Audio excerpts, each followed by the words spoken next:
es que tenemos mucho para decir y estamos tratando de decirlo y de abrirnos los espacios. Y eso a veces genera algunas resistencias en alguna gente, como veníamos diciendo, que el canon se establece dejando afuera ciertas voces. Tengo un informante, a ver, como te contaba fuera del aire. Lo escuchemos. Mi amigo, el escritor y poeta Luis Benítez, que con quien hemos hablado de estos temas varias veces, así que le pregunté que cómo ve desde Buenos Aires el gran avance y el positivo avance de la literatura escrita por mujeres, cómo ve en el terreno editorial esto, cómo influye en su escritura este tipo de literatura, y qué ve dentro del área de las lectoras, porque también sabemos que las mujeres leemos más que los varones, aunque publicamos menos por las condiciones editoriales en las que vivimos. Y particularmente Luis está muy en contacto con las bloggers, las chicas jóvenes que no solamente leen mucho, sino que critican y publican sus críticas en sus blogs y en sus videoblogs. Así que le he preguntado por todo esto y esto fue lo que me contestó. Comienza a valorizarse tanto por parte de algunos autores como por el lado de las mismas autoras. Esto último es muy importante, lo que produce la literatura escrita por mujeres. Sin embargo, la postergación de este reconocimiento ha sido tan larga y se encuentra tan en sus comienzos que todavía se necesita mucho más para que podamos decir que se ha llegado a un cierto punto de justicia. Nuestra literatura tiene 400 años de historia. Solo en las últimas décadas comenzó a revertirse este desastroso asunto, que es muy grave, porque no solamente privó de difusión a la letra generada por mujeres, sino también a nosotros, los lectores, del acceso a ella, algo que también debemos tomar en cuenta para medir el daño producido. En cuanto al impacto entre los escritores, las posturas son muy diversas. Van desde la comprensión en una variada escala de grises del problema, hasta el miedo, que solamente le confiesan a otro escritor, y ellos, si la confianza es extrema, a que con el tiempo las escritoras desplazan a los escritores en cuanto al interés de los lectores y el apoyo de las editoriales. Hay que sumarle en el campo de lo negativo los celos, el machismo a rajatabla y algo que tal vez sea peor, la hipocresía de los que públicamente se declaran progresistas a favor de que las chicas, entre comillas, ocupen su lugar y en confidencia te revelan qué poco estiman lo que escriben las mujeres. Conozco y trato a muchos autores, tanto argentinos como extranjeros, y puedo asegurar que lo que ha cambiado es la escala de grises que mencioné antes. Hace 20 años campeaba por su fuero la desvalorización. Un chiste de moda entonces hacía referencia a un concurso para literatura de mujeres, organizado por una conocida marca de cosméticos. La chanza de mal gusto, por llamarla así, era que el premio, en vez de dinero y edición, tendría que ser una caja de lápices de labio. Hoy eso cambió y el porcentaje mayor se inclina hacia el tenor que antes mencioné. En cuanto a los que comprendemos la genuina dimensión del problema, seguimos siendo pocos, demasiado pocos para sus consecuencias y el tiempo que ha transcurrido. La comprensión sigue siendo minoritaria, como antes señalé. No se entiende cabalmente que excluir o limitar el acceso de mujeres a cargos, responsabilidades y posibilidades que mayoritariamente son brindados a hombres, también son una forma de abuso y de maltrato. Estoy hablando en cuanto al terreno estrictamente literario, y es cosa de ver que los jurados de concursos de letras están compuestos en su mayor proporción por hombres, que los premios literarios en su mayor medida se otorgan a hombres, que la mayoría de las invitaciones a participar en congresos, simposios, presentaciones en el exterior se otorgan a hombres. Eso también es maltrato, y es abuso, y es discriminación, y no es solamente privativo de un país, sino algo generalizado. Raramente los escritores se quejan de esta situación, pocos la señalan, y eso se llama complicidad, a la espera del propio beneficio. Sin duda que sí. Los autores fuimos educados por la misma literatura a la que agregamos nuestras obras, y en ella, habitualmente, el protagonista es masculino. La mujer del héroe, un estereotipo de la novela y el cine, es el mejor ejemplo, un personaje siempre secundario, lo que en narratología se define como actante auxiliar, alguien que está allí escrito para ayudar a que el protagonista exhiba sus características. La mujer del héroe llora, se queja, es débil, no comprende las altas virtudes que llevan al héroe a dejar familia, hogar, propiedades, etc., en pos de un ideal. La mujer del héroe es egoísta, culpógena, de visión tan limitada que solamente puede ver lo inmediato, lo que tiene cerca y conoce con su escasa capacidad de comprensión. El héroe va en cambio a la guerra por su patria o sus convicciones, está dispuesto a sacrificarse por los demás, es un tipo extraordinario. Elijo estas figuras tan extremas porque muestran bien lo que es el espacio femenino en la escala de los valores simbólicos engendrada por la cultura patriarcal. Pero son sus diversas transformaciones, que siempre conservan algo de lo esencial, las que nutren la elaboración de los personajes aún ahora. Mi narrativa intenta mostrar a la mujer en la plenitud de sus posibilidades, ocupando el sitio central, el protagónico, y rebelándose contra las imposiciones del entorno y el patriarcado. Así sucede con la protagonista de Ulka, la chica de la era de hielo, una novela juvenil de 2017, una heroína mendocina de hace 12.000 años, y en Los amantes de Asunción, mi novela recién publicada, donde el personaje central es Aurelia Vélez Arfiel, que en el siglo XIX y en Argentina desafió a su época jugándose todo detrás de lo que amaba. Vaya si hubo y hay mujeres admirables. En mi etapa formativa, como todos los autores y las autoras, accedí a la oferta editorial disponible, donde la mayor parte de lo publicado era de pluma masculina. Pero poco a poco comencé a descubrir aquí y allá un discurso diferente, distintas sensibilidades, otro modo de ver y leer la realidad, que venía firmado por mujeres. En su mayoría se trataba de autoras extranjeras, las que por su fama y sus méritos habían logrado traspasar los obstáculos impuestos a la edición de sus trabajos.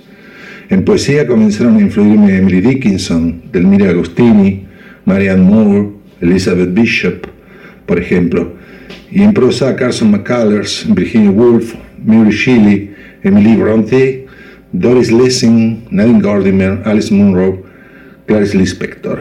Les debo mucho. En poesía me interesa mucho el trabajo de las mendocinas Patricia Radón y Sabrina Usach, la tucumana Inés Araos, las cordobesas Laura García del Castaño, Elena Nívali, Leonor Mauguesín, Susana Cabucci, la rionegrina Graciela Cruz, la rosarina Concepción Bertone, de Buenos Aires Paulina Binderman, las catamarqueñas María del Rosario Andrada e Hilda Angélica García, en narrativa Fernanda García Lao, Liliana Bodoc, Patricia Suárez, Irma Berolín, Selva Almada, Gabriela Cabezón Cámara, Ariana Arwitz, Mariana Enríquez, Silvia Parraguirre.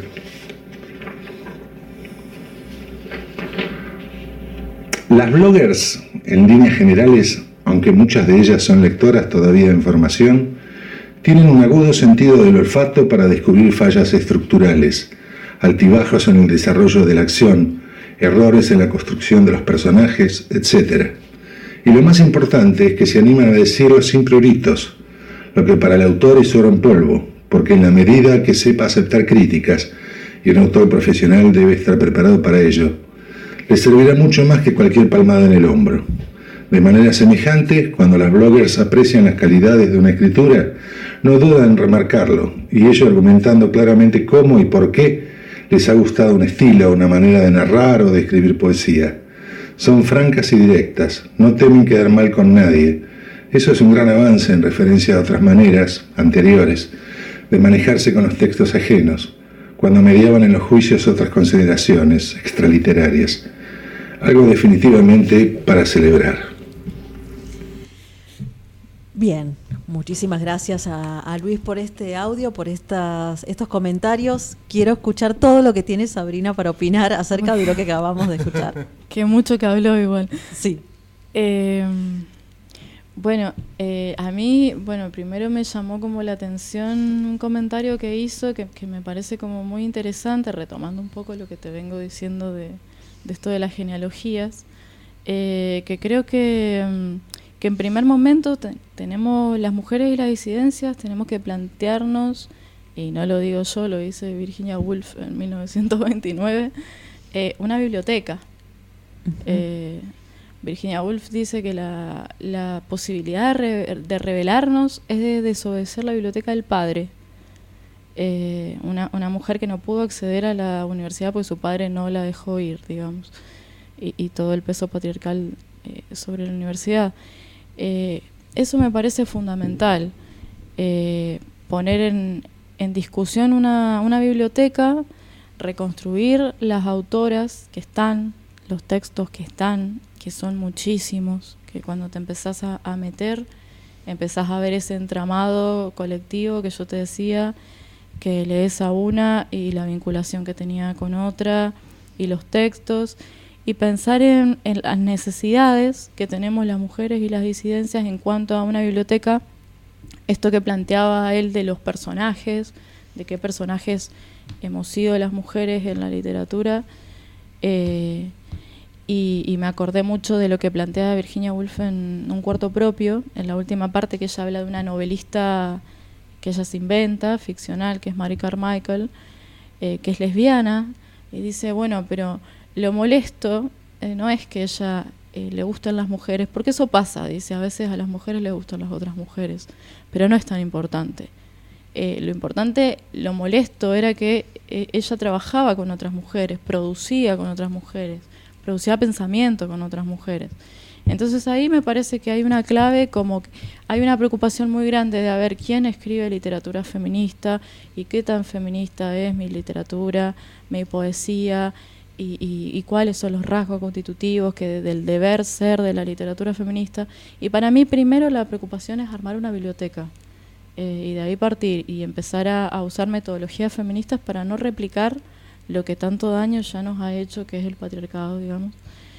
En otra instancia me parece también re importante lo que decía de la crítica, de la recepción a la crítica, porque, yo cada vez que digo, a mí me cuesta un montón decir que soy escritora, digo que escribo, que quiero escribir, y me cuesta decir que soy escritora, y lo empiezo a decir cuando empiezo a pensar que es un oficio, que a mí me requiere tiempo, me requiere cabeza, me requiere cuerpo, pensamiento y tiempo de mi hijo. Entonces digo, es un oficio, es un trabajo, tiene una técnica, y tengo que estar dispuesta a aceptar una crítica que me va a servir para trabajar mejor, para poder tener otro tipo de intercambio con las personas que escriben desde los textos, no desde las personas. O sea, las personas de última no son tan interesantes como los textos, así que hay gente mejor que leerla que conocerla, digamos. Así que en ese sentido me pareció como muy bueno volver a eso, a la importancia de la crítica.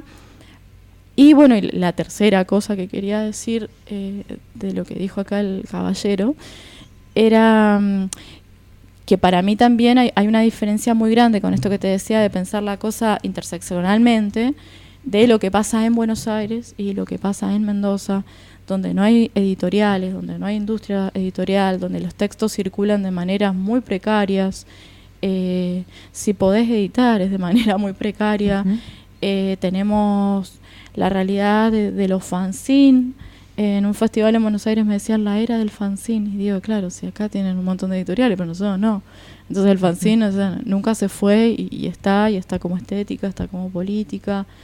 Tener en cuenta eso, que son situaciones diferentes, y volviendo un poco a lo que pasa acá en este momento, yo la verdad es que en el campo de lo simbólico, si te pones a pensar, el año pasado las 3 premiadas del Vendimia en poesía fuimos mujeres. Uh-huh.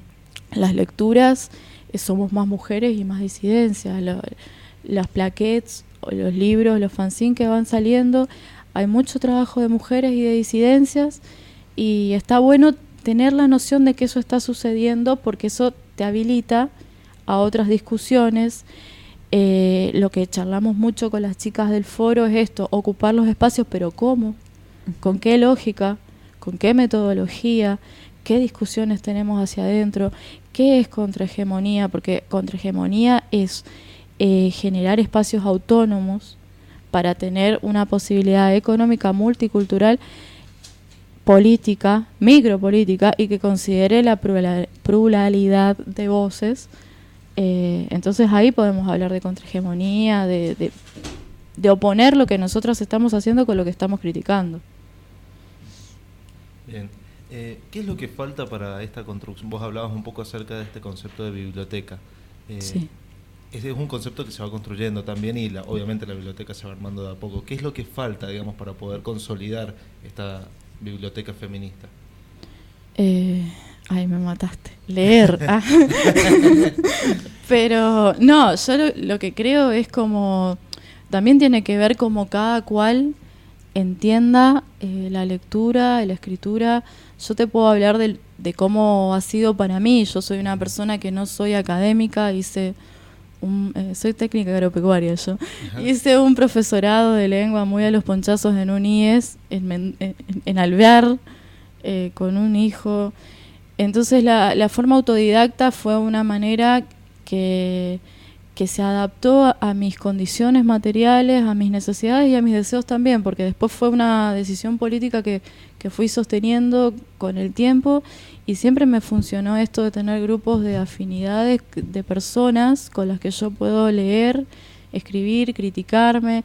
Entonces yo creo que eso aporta mucho, y aporta desde los márgenes por ahí, no desde una cuestión institucional, porque si te pones a pensar, y para generar una biblioteca feminista en la universidad, no sé, habría que demolerla, digamos.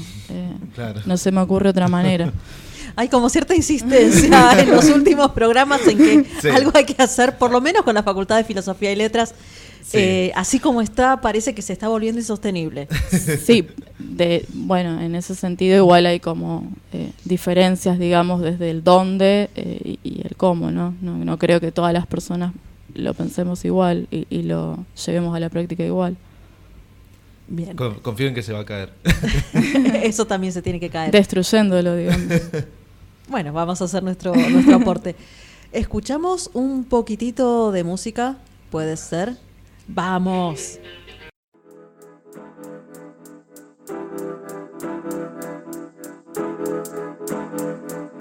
Ya volvemos con Mendoza Igualitaria.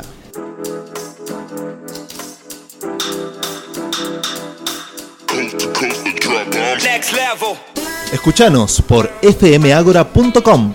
Descargar la app FM Agora desde Play Store. O buscanos por YouTube en FM Agora.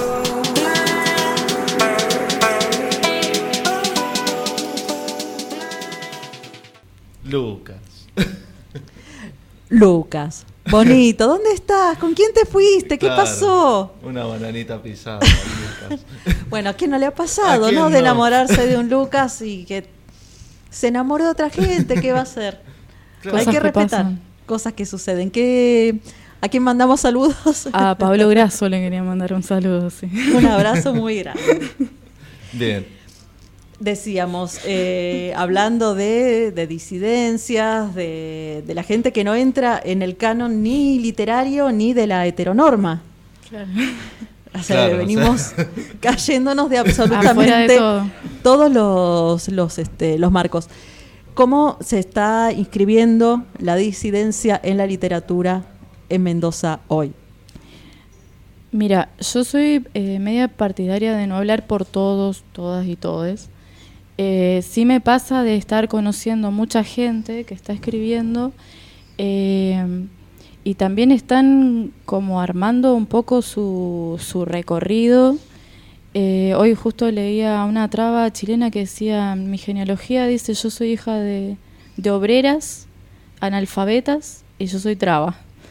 Entonces era como bien compleja su condición. Y yo creo que la cosa está por ahí, como en vincularse, compartir los textos, generar pensamiento que se centre en eso, las condiciones de escritura. Porque por esto mismo que yo decía, generalmente estás atravesada por un montón de cosas y las disidencias tienen condiciones concretas muy fuertes, que por ahí las mujeres no, en el sentido de la precarización laboral, de la discriminación, de todo el proceso que están atravesando con sus propias corporalidades. Entonces es bien complejo el panorama. En ese sentido creo que ahí aporta muchísimo esto, que podamos generar espacios donde podamos estar contempladas las mujeres y las disidencias y poder, cada cual desde su lugar, porque yo no puedo hablar desde una experiencia que no es la mía, pero sí puedo aportar desde lo que sí atravesé, desde lo que sí fui aprendiendo. Entonces está bueno como eso, generar para mí el diálogo y siempre sobre las condiciones materiales que son las que te van determinando. Uh-huh. Porque más allá de que podamos crear personajes, de que trabajemos un personaje narrador aquí o allá, la corporalidad es ineludible. ¿De dónde podemos escribir, con qué experiencias estamos trabajando? Claro, más si estás hablando de eso, de un laburo concreto que vos necesitás poder pensar, poder escribir, poder leer, todo eso se apoya en una materialidad, que vos puedas hacerlo, de que tengas el tiempo de hacerlo, los recursos. Entonces yo creo que ahí como que entra mucho el entramado colectivo de poder aportar desde ahí. Lo que vos hagas estéticamente, ya después, bueno, como dije, ¿no? Yo en este momento es como que puedo tener un montón de diferencias estéticas y políticas con personas no éticas, ahí ya entramos en otro terreno, pero me parece que lo importante es que generemos las condiciones para que todas y todes podamos escribir, podamos leer, podamos producir, podamos visibilizar lo que estamos haciendo. En el foro, de hecho, apuntamos como muchísimo a eso. Y la necesidad de tener espacios posibles, como decíamos, en este terreno en el que tantos espacios se nos hacen imposibles, lo laboral, que además de que viene en retroceso en general, es cada vez más complicado para las mujeres por la feminización de la pobreza y absolutamente excluyente para ciertas disidencias que directamente no tienen espacio en lo laboral.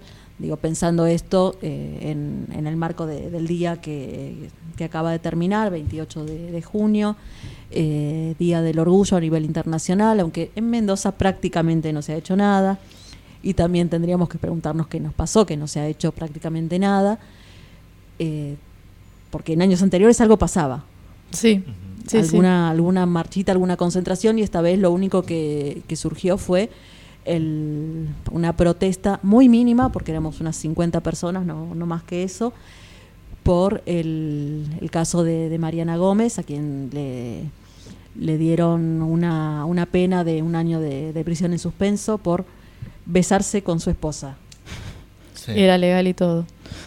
Claro, eso es lo que más llama la atención, o sea, el nivel de locura, digamos, ¿no?, con el que se maneja la justicia, al nivel de condenar a una chica que estaba besando a su pareja, a su novia, a su esposa. Es decir, ni siquiera lo legal nos está protegiendo. Claro, o sea, ya es directamente avanzar sobre todo. No sé si se escucha bien. ¿Me escuchan bien? Creo que sí. De todos modos, hablábamos antes sobre esto en términos de disciplinamiento, de sí, cómo nos van cerrando las posibilidades y nos van dejando claro que, aunque la ley nos diga otra cosa, las posibilidades en la práctica, es decir, las posibilidades materiales con las que contamos son cada vez menores. Y tenemos que atenernos a eso si queremos por lo menos mantenernos dentro de un margen de libertad ambulatoria.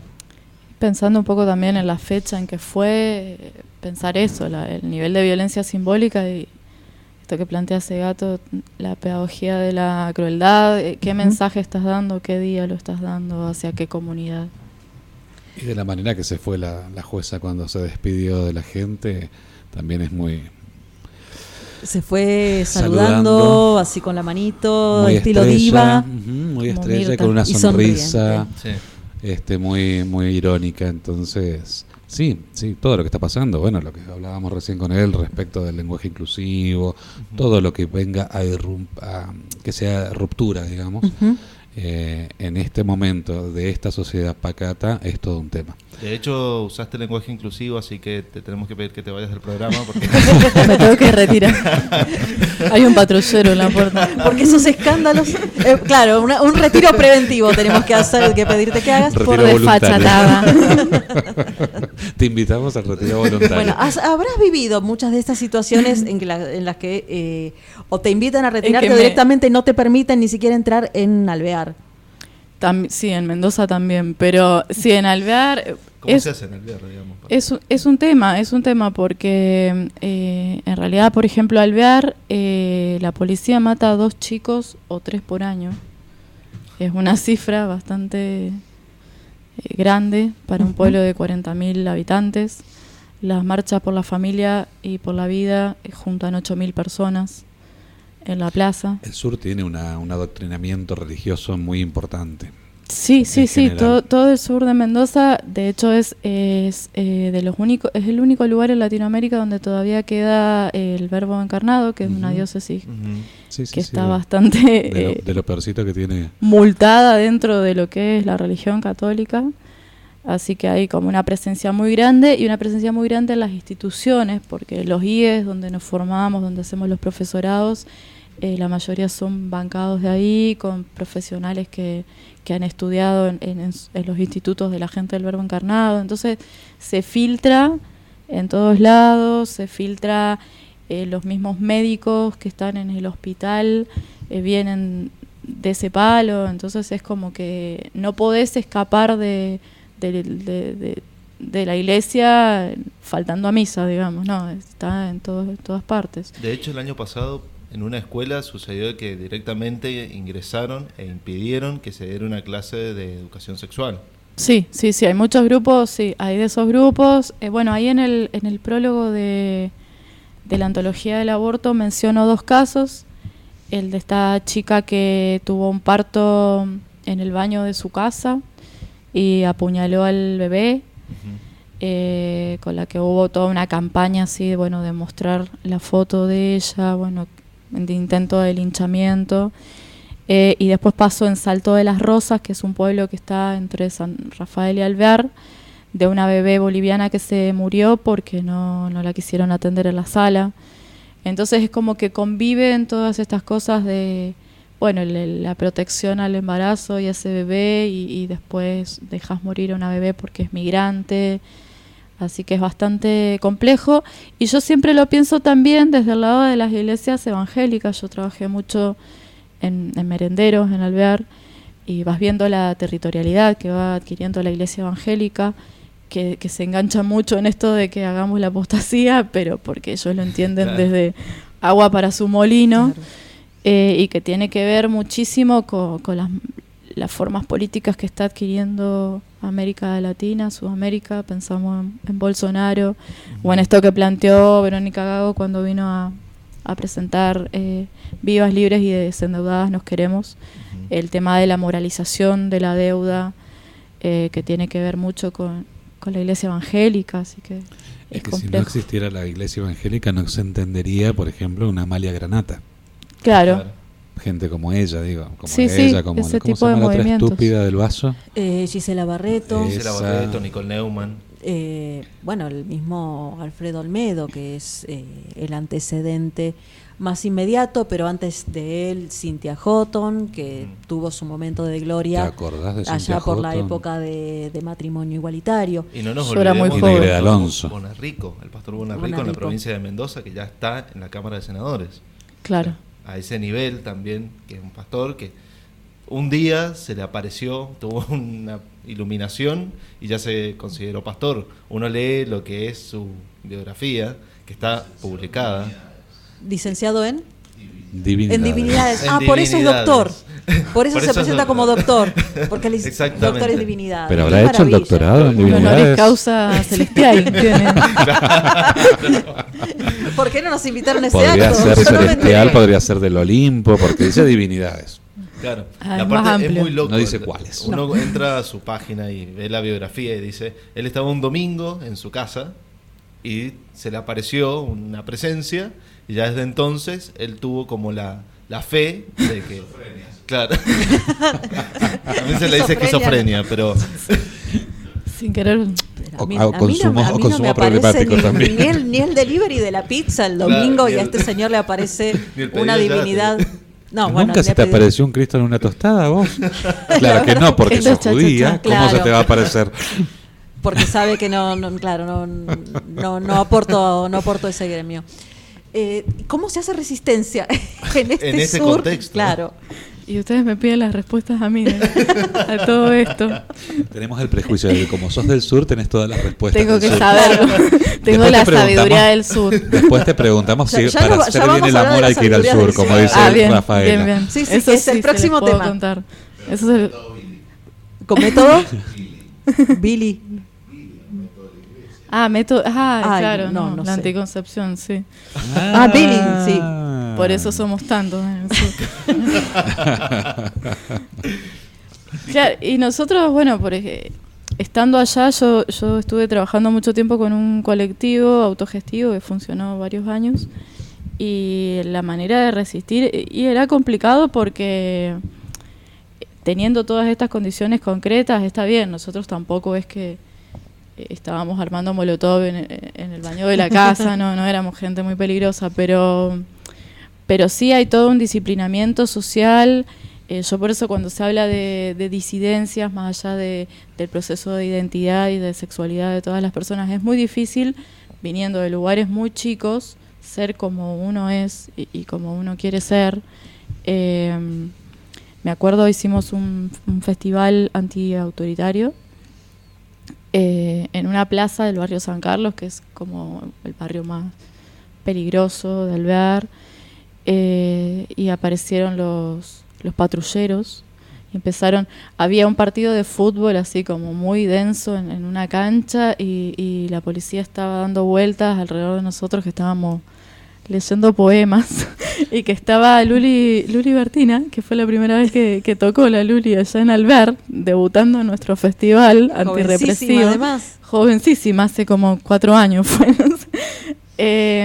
Pero son cosas así. De hecho, en ese momento pedimos en la municipalidad si nos habilitaba la luz de la placita, y los de derechos humanos, primero, bueno, había como una intención de aparatear la cosa porque era muy autogestivo, y nos negaron la electricidad, así que tuvimos que ir a hablar porque 2 días atrás o 3 habían estado en un acto entregándole los patrulleros nuevos a la policía, entonces nosotros no podíamos ir a hacer un festival antirrepresivo con la gente que le había dado los patrulleros a los milicos en el barrio, así que tuvimos que ir a hablar con un puntero del barrio que nos habilitara la luz de la plaza. Bueno, fue todo como una movida. Festival antirrepresivo con la policía dando vueltas. Con la policía dando vueltas los alrededor de patrulleros nuevos. Los patrulleros nuevos que le había dado el municipio.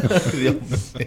Entonces, claro, son como cosas que uno, bueno, la va remando como se puede. Nosotros lo hacíamos desde ahí. Yo tengo como una manera de pensar y de vivir políticamente que siempre ha ido por fuera de lo institucional. Entonces, para mí resistir siempre ha tenido más o menos la misma metodología adaptada a diferentes territorios, y bueno, tiene que ver también con eso, que vos puedas contar con un grupo de personas que puedas considerar tus compañeros, ¿no? Tus compañeras. Yo quiero hacerte una salvedad sobre lo que dijiste recién, que decías, no somos tan peligrosas, no vamos a estar haciendo molotovs en los baños, etcétera. Yo te diría que la peligrosidad en Mendoza en general, en particular en el sur, tiene que ver más con pensar, con escribir, con decir, con denunciar. Sí, no obvio, tiene que ver con obvio, nosotros. no, y en ese eso... contexto, y sí, te van a poner patrulleros, gendarmería, la caballería y lo que sea necesario para callarte. Sí, yo no lo quería Bairoleto ya existió en el sur de Mendoza, entonces tampoco quería decirlo de esa manera. Pero sí creo que hay un peligro que es atentar contra el deber ser de los lugares. Por esto, todo esto que estuvimos hablando de lo que se decía en las cámaras con el tema del aborto, de que en provincia no abortamos y pensamos en cosas más importantes como la garrafa, como dijo Ramón, y todos esos discursos que tienden a generar una identidad bien definida. De hecho, con el grupo de chicas con el que estuve también trabajando en género en Alvear, hicimos un pañuelazo, y lo primero que nos dijeron, entre un montón de cosas que nos dijeron, fue que éramos extranjeras, que no éramos de Alvear. O sea, yo no nací en Alvear, nací en Buenos Aires, pero vivo desde los 13 años en Alvear. No éramos de Alvear, éramos extranjeras porque en Alvear eso no se habla, eso no se dice. ¿Y que necesitas visa para ir a Alvear? Eso no ¿Qué onda? existe. O sea, así que ahora, chicos, no sé si Es quieren otra viajar. provincia, Alvear, me parece. Es Alvear, como San Luis, otro que es país. otro país, claro, Otro sí. país. Pero Pero- me remite al discurso de la dictadura respecto de las ideas foráneas, las ideas comunistas que vienen a destruir el Y es un poco la lógica que se aplicó en el tema del aborto, es un poco la lógica, si nos ponemos a evaluar los discursos de los diputados y los senadores, van mucho a eso, a una cuestión de que es diferente lo que pasa en Buenos Aires que lo que pasa en todo el país, cuando tenemos las mayores tasas de muertas. Y en ese contexto, ¿cómo crecen los pibes en general Alvear, teniendo en cuenta todo este marco represivo, digamos, en el que viven?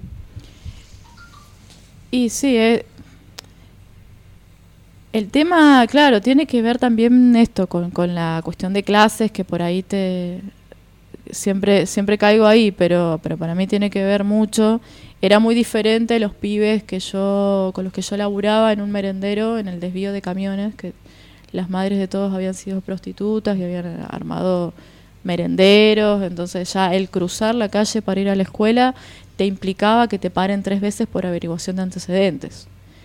Eso le pasaba a esos chicos. Después tenés otros chicos por ahí de otras clases que tienen otras realidades materiales, pero todos también viviendo un poco a la luz de la ideología de pueblo, de que tenés que ser de determinada manera para pertenecer. Entonces es complicado, y lo estuvimos hablando mucho con las chicas en el foro, porque se dio la casualidad de que había muchas personas como de Alvear, de Rivadavia, de Rodeo del Medio, entonces de Luján, que es un poco lo que se replica hacia el interior de la provincia. Por eso a nosotros nos interesa la discusión que tiene que ver con eso, con descentralizar, con pensar en los centros de mayor y de menor acumulación, porque es muy diferente, más allá de que en Capital se replique muchísimo esta lógica de pueblo donde nos conocemos todos aparentemente, pero es muy diferente estar en un lugar donde estás muy aislado, es otra cosa. Sí, totalmente. Y pasa, como vos decías, en estos lugares alejados de la provincia, en Santa Rosa, por ejemplo, en La Paz, lugares en donde, no sé, pibes que viven una situación muy, muy, muy terrible, porque encima tienen que terminar muchas veces cogiendo con gente nefasta, por no poder decir al mundo lo que son, ¿entendés? O lo que sienten. El amigo Macoco siempre decía que era todo un tema ser el puto del pueblo, Claro. por ejemplo. Sí. Él es de Palmira y bueno, ahora Palmira quizás no es tan así, pero en su momento estamos hablando de un muchacho que tiene sus abriles y sí, si nos está Unos escuchando cuantos Macoco, le guajaros mandamos que adoramos. le mandamos 7 besos, 8 Y pares. 10 también. Bueno, 10. Él es de Palmira y bueno, siempre nos contaba a Elizabeth y a mí eso, que ser el puto del pueblo es todo un tema, que los que hemos nacido de pronto en ciudad y tenemos otra realidad, y eso es cierto. Imagino lo que debe ser puto o torta en Alvear. Sí, es más, mira, yo lo pensaba el otro día porque me acordaba, yo siempre como que vuelvo a la infancia con las cosas que escribo, que eso lo decía Marguerite Duras, que es del exterior, dice Urda Pilleta. La estamos esperando. Que saque visa para ir a Alvear. Ella decía que todo está en la infancia, y yo como que lo tengo muy ahí, y pensaba en el pueblo donde yo me crié, que se llama General Las Heras, en Buenos Aires, que es un pueblo tambero, muy, muy, muy chiquito, y había un solo puto que nos constara cuando éramos chiquitos. Y las historias que yo me acuerdo tener 8 o 9 años, y historias terribles, ya como corte realismo mágico de la vida de ese hombre. Era como... Entonces yo la verdad que no he atravesado una situación así, pero me imagino que debe ser...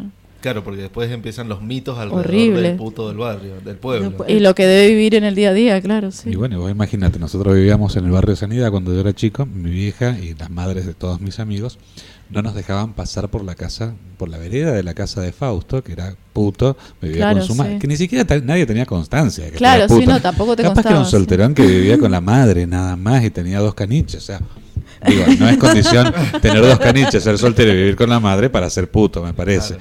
Pero bueno, todo el mundo decía que era puta. Vos viste cómo es la gente, muy Viste cómo la prejuiciosa. gente que habla y comenta. La gente es mala y no merece. Claro, Y no sí. merece.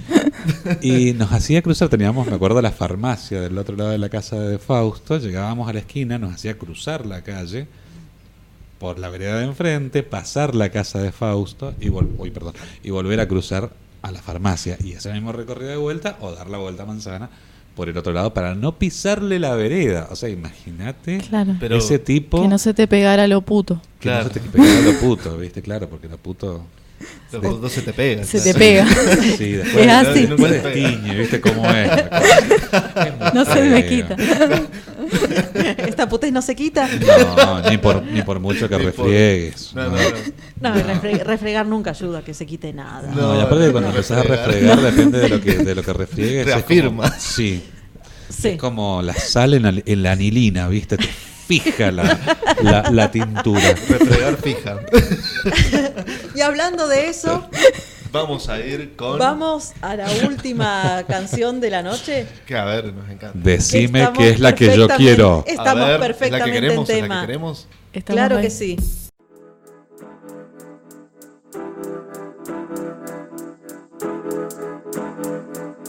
Ya volvemos con Mendoza Igualitaria.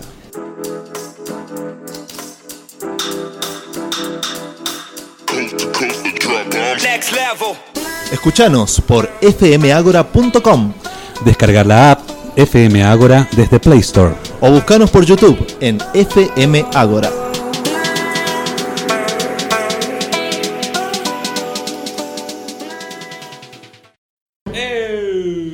Muy bien, estamos de vuelta. Porque queremos volver a enamorarnos, no, ponele. Pero queremos uno Vas. más bueno. Pero queremos hacer el amor en el sur, En el chiques, sur. basta. En general Alear, pues. Y en cualquier lado. San Rafael. Sobre todo Claro. con uno que nos estuvimos imaginando Queremos- mientras estábamos fuera del aire. Muy religioso, muy religioso. Sí, sobre todo eso. Es un gran consuelo. Para hacer bien el amor hay que abrir Sí, Grindr ya. igual, ya les he dicho, no lo piensen al estilo pedido ya porque siempre termina mal, el pedido llega tarde, la porción. No voy El a producto es repetir chico, lo que no, dije. por favor te lo pido, No no. lo voy a repetir porque No. ella tiene que leer. Y no Claro, la vamos a y dejar leer si se está estamos cagando de tratando, risa. tratando de no provocar un Esto es desatino serio, por esto es parte de la invitada. Y nos pasa siempre que terminamos chapoteando. Sí. Esta es literatura caótica, chicos. Bueno, Literatura de caos. podemos llamar así a un último bloque cuando Me tenemos encantaría. invitadas. Literatura caótica. Sí, Sí. Fíjate qué podés hacer. Manejate, Manejate. el cierre es tuyo, despedí, apaga la luz. La Damos luz. el último La bloque luz. después La de luz. que Apágate la luz, te nena. invitamos a chapotear en el barro como perritos que se tiran a la Qué sequía porque no nos divertido. importa nada. Sí, por supuesto, está un poco fría el agua. Bueno. Nada. No le gusta el sol porque la piel no sé qué. No le gusta el El agua agua- porque El agua le- en junio. en porque- junio porque le da frío. Porque las articulaciones. Por- Porque tengo piel de adolescente y articulaciones de señora mayor. Pero vos no vas al mar y cazás tiburones para ponerte el cartílago. ¿Qué? ¿No te acordás No sé. que hace 20.000 años atrás había una crema de cartílago de cartílago? tiburón, también había de placenta de tortuga, un Sí. animal que no es placentario. Ahora el Te digo que doctor no den Musa ideas, deja no den la- ideas porque la granata va a agarrar y va a decir que van a hacer cremas con las placentas de los bebés muertos. Pero si todos usamos Ya lo han cremas dicho. de fetos, Claro, si la industria Por eso Macri es cosmética... abogado, ¿cómo mierda es? ¿Ingeniero? todos los ingenieros que nos Claro. hemos puesto en la cara en algún momento. Te fuiste a la mierda, ¿eh? Cuando lo queríamos saber Cuando tanto. lo pensé no sonaba tan fuerte. Pero sonó. Bueno, cada uno se hace mascarillas de lo que puede, chicos. ¿Qué querés que te diga? Éramos tan ¿También con pobres. quesito? Señor, por favor. Prefiero no. Bueno, no viene la leche de Ordóñez, de no sé quién. De Ordóñez nada. De Ordóñez, del gremio de judiciales encima, boludo. No, nadie quiere nada de Ordóñez. Eso es inordeñable. Por favor. Yo no lo conozco. Ni lo quieras conocer. No, con estos antecedentes te juro que no. Pero ese fue a hacer bien el amor al sur. La esposa es San Rafaelina. Ah, mira qué bien. Míralo. ¿Vieron? Sí. ¿Vieron? Ahí lo tenés. Mirá. Bueno. Vamos a dejar que lea Basta, nuestra chiques. invitada. ¿Sí? Sí, por ¿Se lo supuesto. permitimos? ¿Con contenidos sexuales? Bueno, iba a Bueno, leer si otro, quieren, dice. pero si quieren, como tengo una capacidad de ser mala onda que se reinventa, voy a leer esta. Lo escribí a partir de un verso de Mary Raffal, que es una poeta que me gusta, y se llama Perdona que lo diga, pero coger no es nada. Para los dioses parecemos perros y sin embargo miran. A ver si me asiste alguien con el cuaderno. ¿Perdiste documentación vital? ¿Te mudaste? ¿Te atardeciste sentada en el capó de un viejo auto contemplando los trigales? Así de amarilla es la pampa. ¿Te bañaste en un tanque australiano? ¿Cuidaste de una yegua? ¿Te excediste con su avena y saliste picando al galope? ¿Peinaste en terapia intensiva el cabello blanco desde muy temprano de tu madre? ¿Te lo reprochó? ¿Atendiste un parto de un bebé o de un ternero? ¿Saludaste al tren? ¿Visitaste en la cárcel a un ser amado? ¿Intentaste coser o rezar? ¿Buscaste lo eterno o la manera de despertar sin sentir jamás la muerte? ¿Atropellaste un perro? ¿Te atropellaron? ¿Mataste para comer? ¿Con qué sanaste los moretones de tus muslos después de los inyectables? ¿Sentiste miedo de quedarte dormida? ¿Pasaste hambre? ¿Te escribieron cartas? ¿Le escribiste a tu bebé en caso de no lograrlo? ¿Viste llorar a tu padre? ¿Cuántos amigos perdiste esa vez? ¿Bailaste, morenada, borracha de chicha? ¿Pasaste una noche en la guata de la serpiente? ¿Te heriste la planta suave de un pie con la espina de un algarrobo? ¿Te curaste sola con chantén? ¿Aprendiste a nadar desnuda en un canal? ¿Despertaste por la mañana con el olor a hinojo recién regado, a manzanilla? ¿Comiste patay? ¿Robaste granadas? ¿Cosechaste ciruelas? ¿Miel de panal? ¿Preparaste después el dulce? ¿Amasaste el pan? ¿Le suministraste morfina a un niño? ¿Sobrevivió? ¿Practicaste el abandono? ¿Contaron los lunares de tu espalda la Vía Láctea? ¿Llovieron en vos? Tan cerca, tan profundo, tan cálido y tan tierno, siendo casi insoportable el placer. ¿Rajuñaste a alguien a propósito, buscando provocar dolor?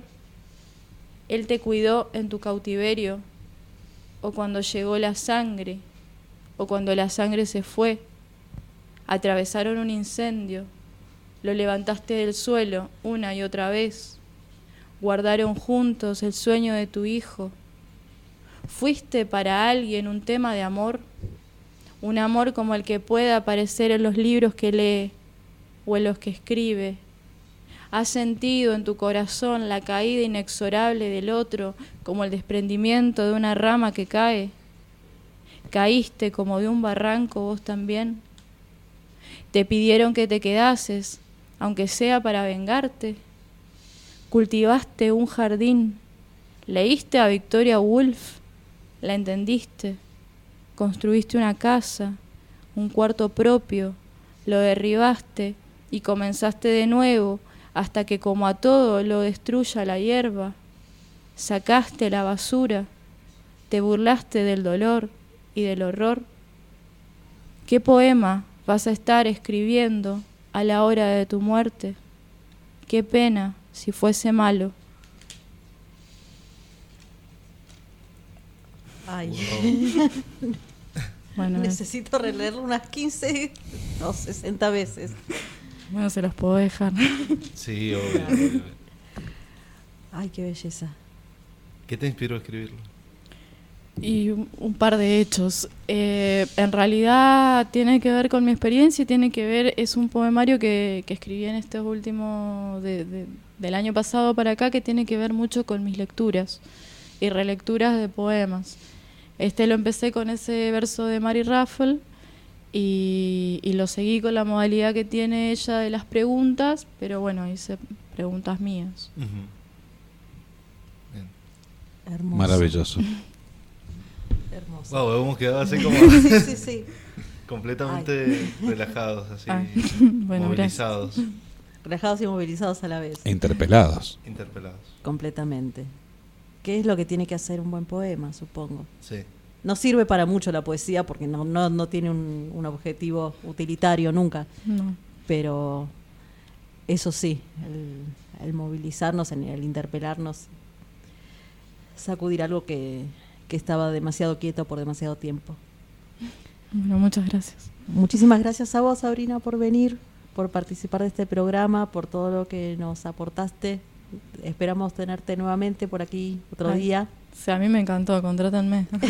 Dale. Te queremos tener acá, o sea, Adóptenme. Está vacante el puesto de Jovel. Claro, tenemos un puesto vacante. Vamos a hacer un No vas, reality show. no vas a ganar dinero, pero te vas a divertir un rato. Eso sí. Te vas a Eso cagar de sí. risa. No, nuestros derrapes están por la garantizados, noche. sí, absolutamente. Y sin alcohol. Sí, Y me esto imagino. sin me alcohol. Esto somos sin Con alcohol es mucho peor, pero imagínate. Pero no da Me para el imagino aire. por las ¿viste? dudas. Claro. No, nos equivocaríamos de micrófono, sería ya muy caótico.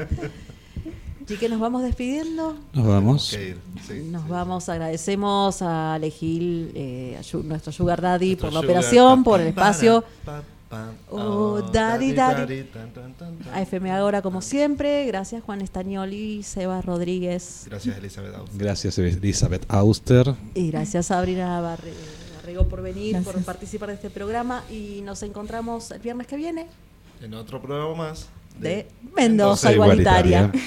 Chau, chau.